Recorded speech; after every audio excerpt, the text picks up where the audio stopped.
Today, I invite every member state represented here to join Kenya in launching the Nairobi Capital Compact on Africa Economic Sovereignty.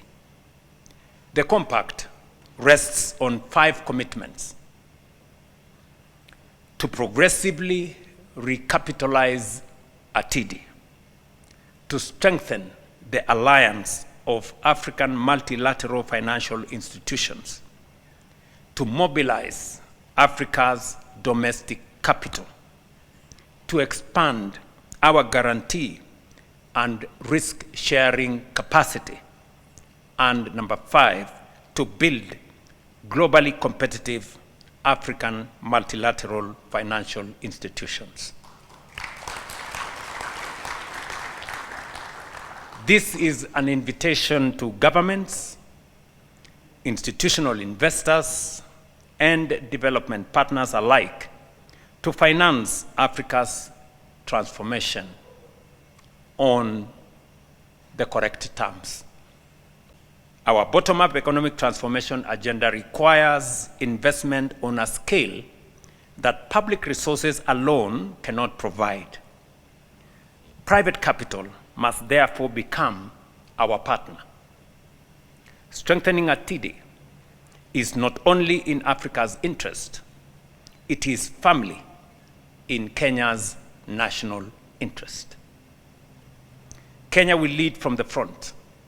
Accordingly, I announce today our intention as we go into the future, as I did in our last meeting, Kenya's capital participation in ATIDI progressively to increase with an initial $25 million.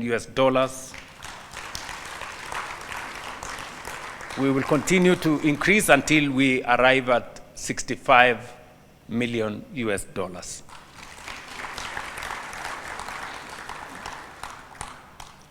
To demonstrate that commitment, we will continue positioning Nairobi as Africa's premier financial and development hub. In support of that vision, we prepared to provide strategic institutional support, including the allocation of land. This evening, I have a title here,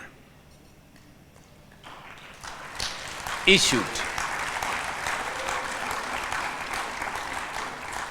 by the government of Kenya to facilitate the establishment and expansion of the headquarters and regional offices of African multilateral financial institutions, specifically to ATIDI. And I want to present the title to my good friend.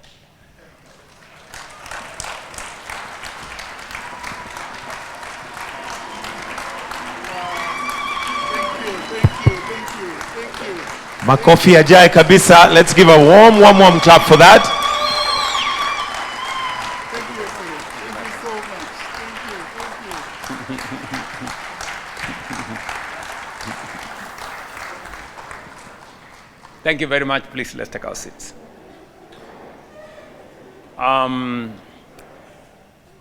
This is a 2-acre piece of land in Upper Hill, valued at $8 million.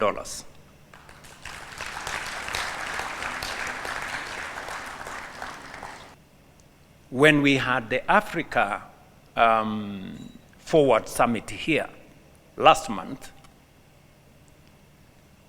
we made a conscious decision as leaders of this continent that we are going to rethink how we finance our development. We're going to work with partners, and we are immensely grateful for the World Bank, the IMF, IBRD, and all the other partners that have worked with us. They have walked this journey with us. But they have done so much. But there is space for us to do more ourselves. And we cannot delegate what we can do for ourselves for others to do for us. It is not fair to ourselves, it is not fair to them. We must do what we must do. And we made a very conscious decision and said, we must stop the blame game. We must stop blaming others for our own underdevelopment. And I remember one head of state saying that nobody owes us development. We owe it to ourselves. Development is first and foremost our responsibility as leaders in this continent. African development is first and foremost our responsibility. And we must take charge of it. It is easy to blame other people, especially for failures that have nothing to do with them, but everything to do with us. The global economy is reordering. Trade is being reconfigured. Geopolitics is fragmenting, and development finance is under tremendous strain. These pressures are not perceptions, they are real. But they also present Africa with an unprecedented opportunity to redefine its place in the global financial system. For years, we have championed a fairer global financial architecture, one that stops mispricing Africa and African risk and making our capital needlessly expensive. That call remains right.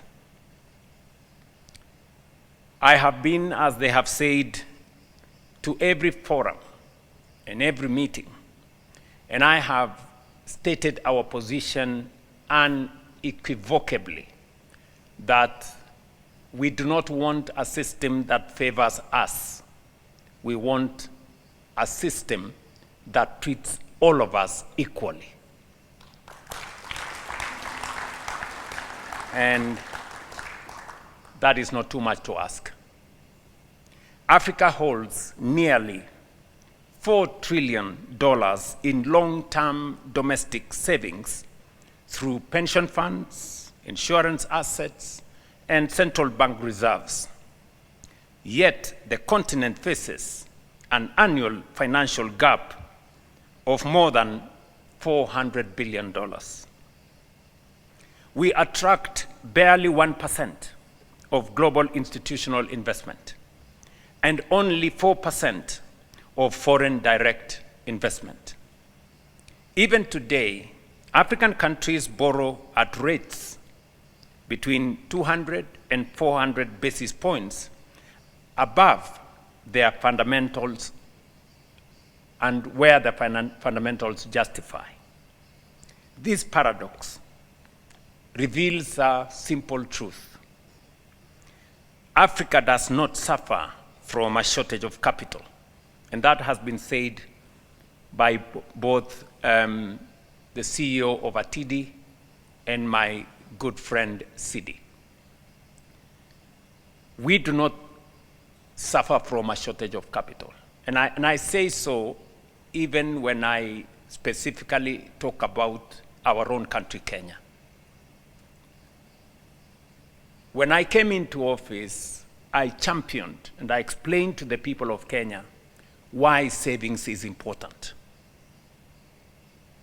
In our National Social Security Fund, we had 312 billion Kenya shillings saved in 60 years. But in just 2 years, we have moved it from 312 to 680 billion. By next year, we will triple what we have saved in 60 years in 3.5 years. What does that mean it means there is no shortage of capital. It is us getting organized and getting the resources we have organized and using it for our own development. So when we say there is no shortage of capital in our continent, that statement is very, very true.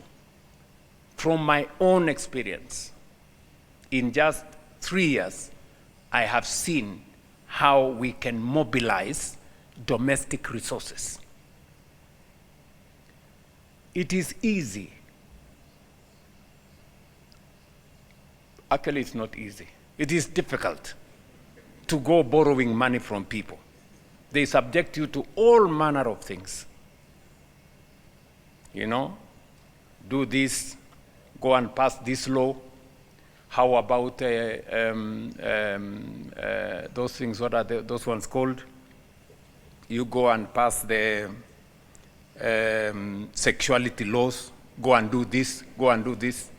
You know, things that have nothing to do with the money you're looking for.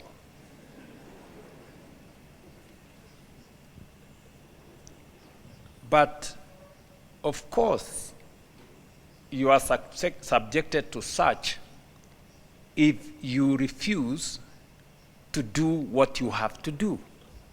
Over the past 25 years, ATIDI has evolved into Africa's leading provider of trade, investment, and credit risk insurance, spanning 24 member states and 13 institutional shareholders, while facilitating investments valued at over $93 billion across the continent.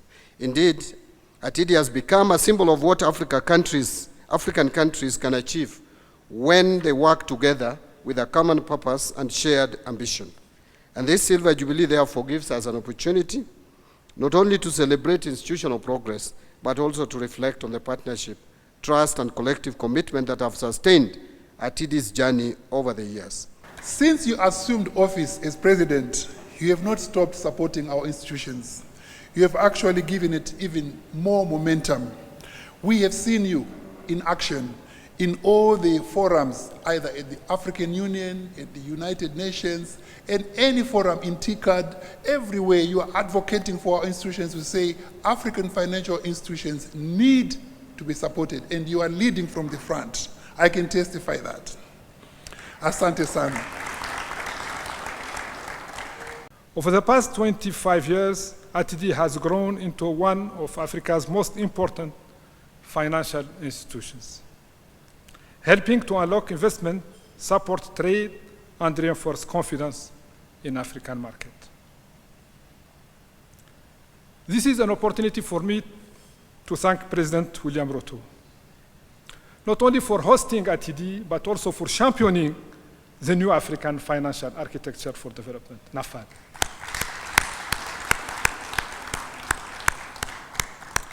Excellency, Mr. President, with your friend, President Emmanuel Macron of France, you helped to elevate this initiative onto the global stage. First here in Nairobi, during the Africa Forward Summit last May, and more recently in Evian at the G7 Summit. We are grateful, President. Your Excellency, your generosity that Manuel has not stopped emphasizing reflects far more than hospitality. It is a powerful affirmation of Kenya's enduring commitment to regional cooperation, African institutions, and shared prosperity of our continent. As one of ATIDI's founding member states and gracious host since inception, Kenya has remained a steadfast partner, demonstrating how visionary leadership and strong institutions can mobilize investment, strengthen resilience, and accelerate sustainable development. For this unwavering partnership, we extend our sincere appreciation once more. We are equally grateful to the government and the people of Kenya for their warm welcome and exceptional hospitality throughout this important week in ATIDI's journey. Ladies and gentlemen, this evening is much more than the opening of an annual general meeting. It is a celebration of partnership, a celebration of trust. And above all, we celebrate the celebration of a shared belief in Africa's limitless potential. We are privileged to be joined by representatives from member states this evening, shareholders, development finance institutions, and diplomatic community.